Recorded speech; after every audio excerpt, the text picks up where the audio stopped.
എൻ്റെ റെഗുലർ ആയിട്ടുള്ളൊരു കസ്റ്റമർ തന്ന ഓർഡറാണ് കേട്ടോ ഇത്. 1.5 കിലോ വെയിറ്റ് വരുന്ന ബ്ലാക്ക് ഫോറസ്റ്റ് ആണ് ചെയ്തിട്ടുണ്ടായി. ഈ ഒരു കസ്റ്റമറെ പറ്റി പറയാന്നുണ്ടെങ്കിൽ ഞാനും ആളും കുറേ നാളത്തെ പരിചയം ഉണ്ട് കേട്ടോ. പക്ഷെ ആളെ ഞാൻ ഇതുവരേക്കും കണ്ടിട്ടില്ലേ. ആളുടെ ഫാമിലിയിൽ എന്തെങ്കിലും ഫംഗ്ഷൻ ഉണ്ടെന്നുണ്ടെങ്കിൽ എനിക്ക് തന്നെയാണ് കേട്ടോ ഓർഡർ തരുന്നത്. ഇതുപോലെയുള്ള വേറെയും കുറേ കസ്റ്റമേഴ്സ് എനിക്കുണ്ട്. ഇവരൊന്നും ഞാൻ കണ്ടിട്ടില്ലെങ്കിലും ഇവർ തമ്മിലുള്ള കോൺടാക്ട് ഞാൻ ഒരുപാട് കാലം പരിചയമുള്ള പോലെ ആയിരിക്കും. തിരിച്ച് അവർ ഇങ്ങോട്ടും അങ്ങനെ തന്നെ ആവുക. ഈ ഒരു ഫീൽഡിൽ വന്നതിന് ശേഷമാണ് കേട്ടോ ഇതേപോലെയുള്ള നല്ല നല്ല ഒരുപാട് ഫ്രണ്ട്സുകളെ കിട്ടിയിട്ടുള്ളത്. അപ്പം നിങ്ങൾക്ക് ഇതേപോലെയുള്ള ഫ്രണ്ട്സുകളൊക്കെ ഉണ്ടെന്നുണ്ടെങ്കിൽ ഒന്ന് താഴെ കമന്റ് ചെയ്യണേ.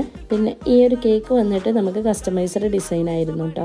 ഒരു റെഫറൻസ് ഒക്കെ തന്നിട്ടുണ്ടായിരുന്നേ. പക്ഷെ അതിൽ ഫോണ്ടിന്റെ വർക്ക് തന്നെ ഉണ്ടായിരുന്നത്. അപ്പോൾ ഇത് ബഡ്ജറ്റ് ഫ്രണ്ട്ലി ആക്കാൻ വേണ്ടിയിട്ട് ഇതിൽ പ്രിന്റ് വെക്കാനാണ് കേട്ടോ അവർ പറഞ്ഞിട്ടുള്ളത്. ഞാൻ വെക്കുന്നതിൽ കൂടുതലും നോൺ എഡിബിൾ ആയിട്ടുള്ള പ്രിന്റ് ആണ് കേട്ടോ വെക്കുന്നത്. എഡിബിൾ ആണെന്നുണ്ടെങ്കിൽ പിന്നെയും കോസ്റ്റ്ലി ആവുക. അവർ പറഞ്ഞിട്ടുള്ള കളർ ഷെയ്ഡൊക്കെ അതേപോലെ തന്നെയാണ് കേട്ടോ കൊടുത്തിട്ടുള്ളത്. ഈ ഒരു 1 മിനിറ്റ് വീഡിയോ ആയതുകൊണ്ട് തന്നെ ഫുള്ളായിട്ട് ഇതിൽ ഇൻക്ലൂഡ് ചെയ്യാൻ പറ്റിയിട്ടില്ല കേട്ടോ. അപ്പോൾ ഇതിന്റെ ഫൈനൽ ഡെക്കറേഷൻ അടുത്ത ഷോർട്ട് വീഡിയോയിൽ കാണിക്കുക.